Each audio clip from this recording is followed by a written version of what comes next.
Hello everyone, I'm Cece. Today with delight and pleasure, I will walk you through the new campaign project of Rihanna's brand Fenty Beauty.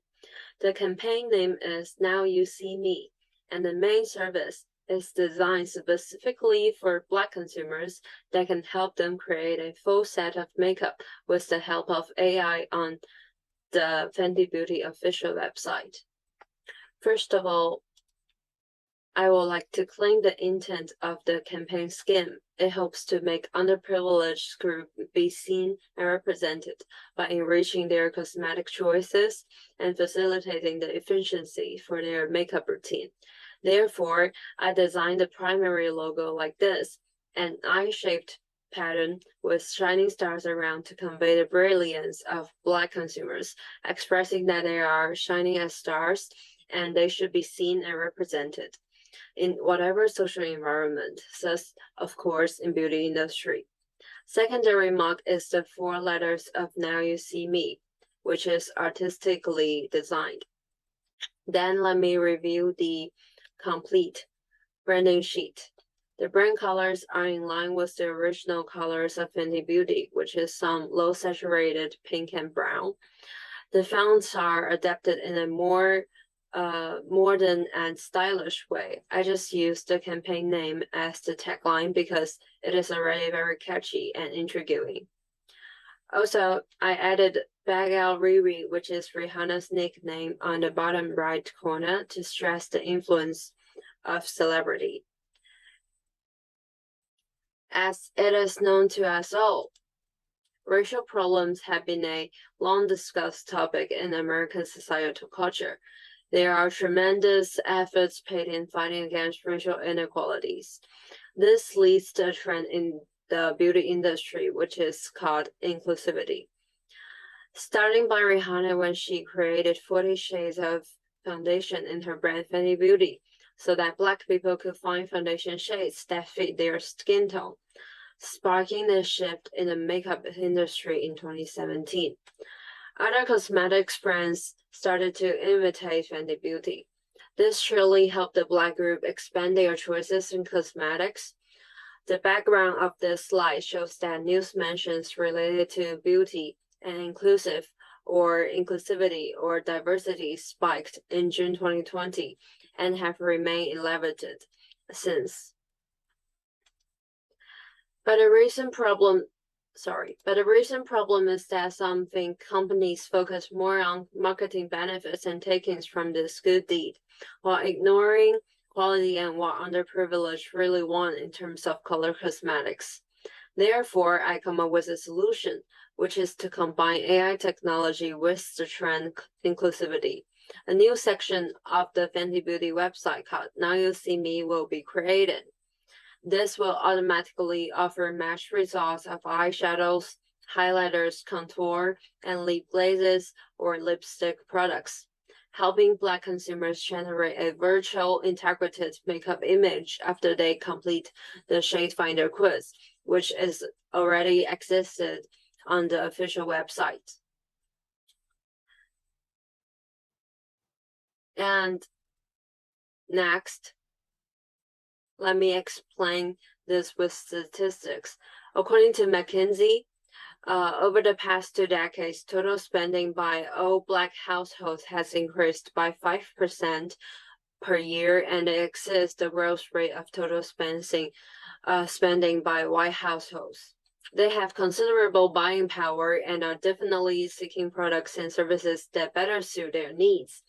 Black consumers are younger, more smartphone prone, and more brand conscious than other groups, and they are almost 3 times more likely than white Americans to expect the brands they use to align with their values and support social causes. So when brands market themselves to align with the values of Black consumers and show support for social issues, there will be huge benefit behind. And this is the industry white paper I made that includes what I just talked about. And I think I could go deeper on that because positive dynamics are anticipated for the beauty market in the future. Due to its rising popularity, cosmetics consumptions was only 300 billion US dollars in 2027, but increased to 344 billion US dollars by 2021.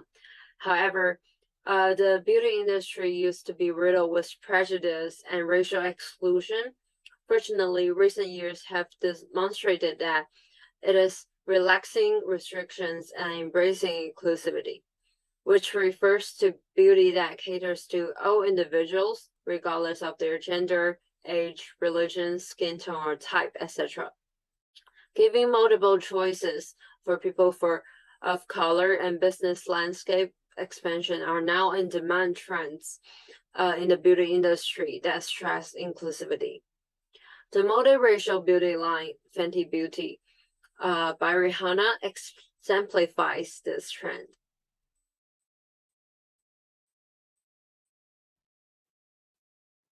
Now let's go on with the applicable demography personas, which are upper middle income group who are non-racist, mostly Black people aged between 20 to 35. Those who hate Rihanna is not our target audience, since usually they won't pay for any of her brand products if they don't like her. And I created 3 ideal personas. First, Kyle, whose gender is male and sexuality is gay, loves sharing makeup routines and videos on TikTok, and has become a 2 million fans influencer. He's now 23 years old and is fond of buying and trying on cosmetics. The income of an TikTok influencer is unstable, but very impressive sometimes, so he can afford. Next, Lizzie, who is a 25-year-old Black female living in Chicago, owns a yoga studio and has access to a lot of female customers who are potential buyers of cosmetics. Finally, Sherry, a 20-year-old white female, is now a junior student in New York University and also a big fan of Rihanna. Her money comes from the living expenses that her dentist parents give to her, which is well beyond the average. As for the resources and timeline, I have listed them here. This is a 3-month campaign with 10 million budget. In a nutshell, there will be 3 vlogs or videos filmed by Rihanna herself coming out each month. A total of 8 magazine articles will cover the whole process. The first month will include a billboard in downtown Chicago, a 1-day ad on Instagram, and social media campaign with the hashtag #NowYouSeeMe begins. The biggest thing in the second month is the pop-up store in Chicago Water Tower Place, which is the largest mall in the city. You may ask, why Chicago? Because not only it is the 3rd most popular city in the US, but it also has 28.7% of Black or African American population, according to US Census Bureau in 2020. Email marketing campaign begins as well. There will also be posters putting up in the subway. A 1-day banner on Sephora.com will come up someday in the last month. 4 magazine articles from Vogue and Elle and Bazaar and Cosmopolitan will help conclude and summarize, therefore advertise for the campaign and the brand concept.